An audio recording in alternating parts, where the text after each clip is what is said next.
Hey, friend, and welcome back to another episode of Sober Yoga Girl podcast. I am doing a solo episode for the first time in a while. I don't have any of my stuff here. I don't have my mic, my headphones. I'm sitting here in my mom's dining room in Toronto. And I just kind of wanted to check in and share some reflections from my recent time in Central America. So, if you follow me on social media, you might kind of know the situation a little bit or the story, or maybe not actually, because I've kind of been really vague about my experiences. But I came down to Central America with a purpose, with intention. The purpose was that, many years ago when I met my psychic Dan, he said to me that he saw me in South or Central America having a retreat center. And I was like, as I settle my life into Bali, I've been in Bali for 3 years. I have all these clients and students and connections, and I feel deeply rooted there. There's always been this thing in my head of like, what if it's really meant to be Central America? And Costa Rica, for some reason, was always the place. Maybe it's because I went to Costa Rica when I was a teenager. So I just kind of thought, I have to do this Central America trip. I decided to go visit an old friend in Panama, and then do a retreat with my teacher, Rolf. And then some people I knew were also down in Costa Rica. So I did this 3-week trip. And the journey was intense for me, but it became a really amazing mirror for my inner world. I got to revisit lessons from Patanjali sutras, which I teach. I got to reflect on the 12 steps, which I'm in practice right now, the Buddha Dharma, the Bhagavad Gita, which I'm currently studying. And all of this was transformative. It was humbling. It was helpful for me to remember that even at more than 5 years sober, I'm still going to have struggles and setbacks. And the reason why I wanted to come on and drop a solo episode and kind of share these things is that I'm hopeful that these stories and these teachings help you navigating your own path with self-awareness, with courage, with grace. And that's why I share, because I really want to be of service in my sharing. So one thing that I was reflecting on was karma. And karma is really misunderstood in the Western world. I think in the Western world, we often talk about karma as almost like a threat. Like karma's going to get you. If you do something wrong, karma's going to get you. And I found myself reflecting a lot about karma because Patanjali teaches in Sutras 4.7 and 4.8 that karma manifests based on our intention and our actions and our expectations behind our actions. And so it's not like this punishment that we're going to have for choices we've made. It's really just the energy that's going to come back to us that we generate through our motives and our choices. And so I made a lot of decisions. Like you guys know, I'm 5.5 years sober. Obviously, there's a lot of choices that I still have karmic residue from before I got sober. There's also choices that I've made in my sobriety that I have karmic residue from. And when I went down to Panama, it was so amazing to see my friend. He's a great person, but he's also a drinker. And we were friends before I got sober. We've been friends for 10 years. And when I was around him, it almost felt like I was channeling this older version of myself, like this person that I used to be when I was drinking. And it was really disorienting. It was painful to meet this version of me again. It's just the version of me that's like super, I really just wanted to like sort of walk on eggshells around my friend and make him happy and not really be true to like my needs. And I see how we all have these vasanas. So our actions are our karma, and our karma creates samskaras, which is basically the effect of our actions. And then this is going to form tendencies or grooves. These are vasanas that are in all of us based on our past actions. And this is what we are required to resolve in order to basically go to the next level. And so my vasanas just needed to be seen and be healed. And that's why I was put in this circumstance. And I gained a lot of clarity once I stopped fighting what was happening and just accepted the truth of the way things were.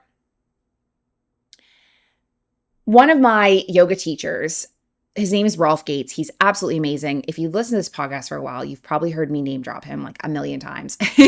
He's also been on a few episodes, and I went to study with him in Costa Rica. And one of the themes that he taught me years ago was this clarity and contrast. And I think I had a pretty intense contrast from what I experienced in Panama to then when I got down to Costa Rica. And when I was there, I was kind of on like the other edge of my ego. So in in Panama, I was playing things really small and playing my ego really small and feeling really low about myself. And then I end up in Costa Rica, and there I end up with some friends in recovery that are kind of on the other end of the spectrum. And I started to really see these contrasts from what they were. And then the very end of the trip, I was with Rolf, my teacher, on retreat. And all three of these contrasts brought me to this place of like, wow, who do I want to be as a person? I don't want to be in addiction. I don't want to be in like a big space of my ego. I just want to be of service. Like, I just want to share my service with the world, share my gifts, help people heal.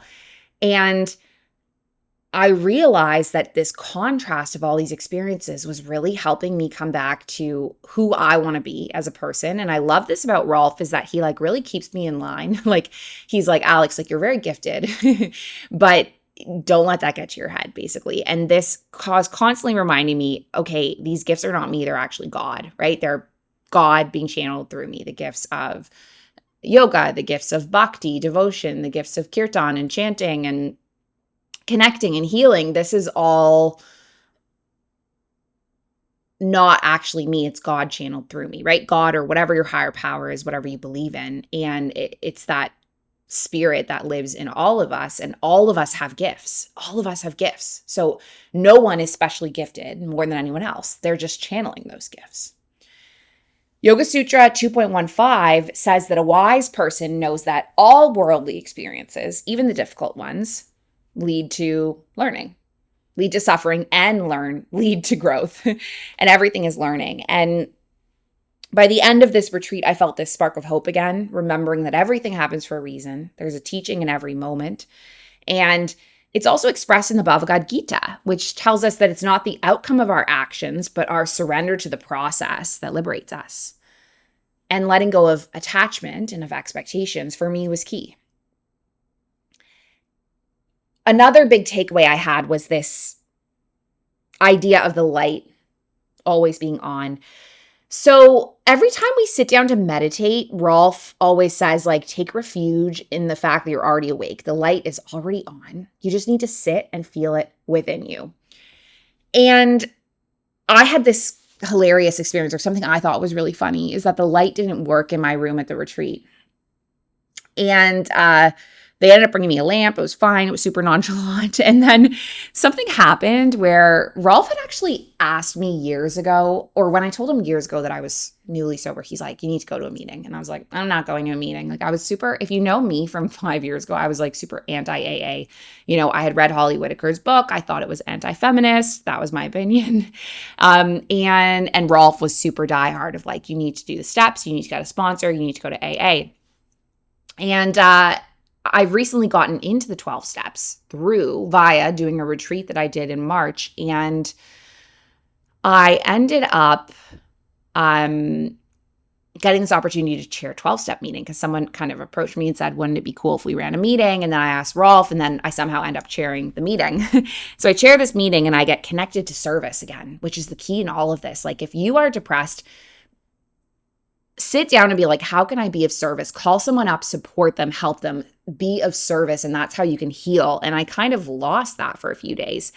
And we think the light is off. When we're in these states, we think the light is off between us. We think the light is off within us. And this is the kleshas, right? So Patanjali calls the kleshas the veils in Sutras 2.3 to 2.9. And if you take my Yoga Sutra study course, you'll learn a lot about these veils which block us. And our practice is to drop these veils and see that the light was never off. The light was never off. It was always on within us. And the challenge is just to quiet the mind and tune into it. So the 12 steps, finding spiritual friendship, that was a huge full circle moment for me when I got to chair my first meeting in Rolf's presence. And it reminded me of step 12, which is all about giving back what we've received. It's about service. It's about community. That is what the Buddha called Sangha. And at one point in the retreat, Rolf also asked us to reflect on the people who have loved us into being. And who are the people that have loved me into being? That's my sober community. That's all of you. Everyone who has shown up for this podcast since 2021 and tuned in and listened, you have loved me into being. So thank you for doing that. The people who have shown up at our Sober Girls Yoga community, people who have come on our retreats and trainings, all of you have played a huge role in my life. And different teachers like Rolf. All of you have reminded me that healing is not a solo journey. Healing happens in connection with other people.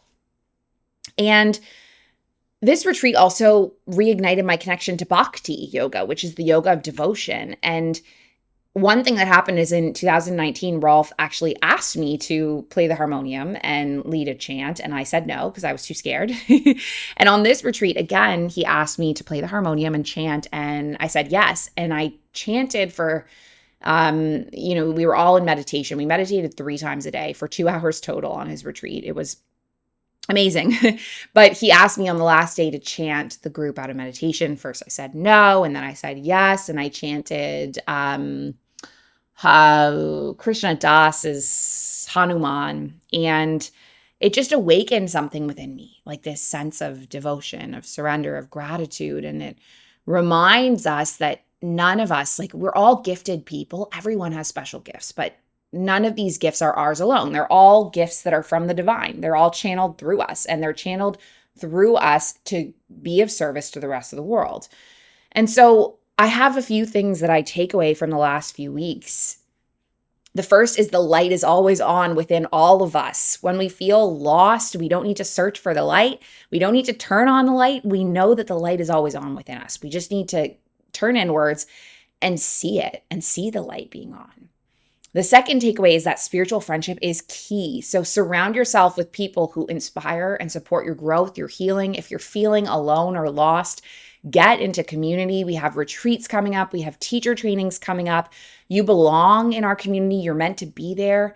And just get yourself in a group that's going to get you to where you want to be. And then the third takeaway is that healing happens in layers. And there's so much of this that happens in my sutra study course that we're going to talk about. If you're interested in joining, we're kicking off in January of 2025. And we're going to learn about things like karma, vasanas, samskaras, all of these concepts that are part of an ongoing process. And the key is just to approach all of it with curiosity and compassion.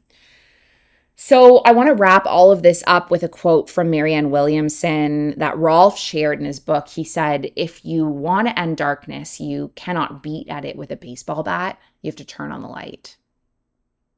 And I just want to thank you for being here, for being on this journey with me. If this episode resonated with you, I would love to hear your thoughts. If you want to hear more solo episodes from me, let me know. Because this was fun to make. And if you're on the path of yoga, sobriety, self-discovery, know that you're not alone and the light is always on within you. Can't wait to connect with you soon, and take care, and I'll see you soon.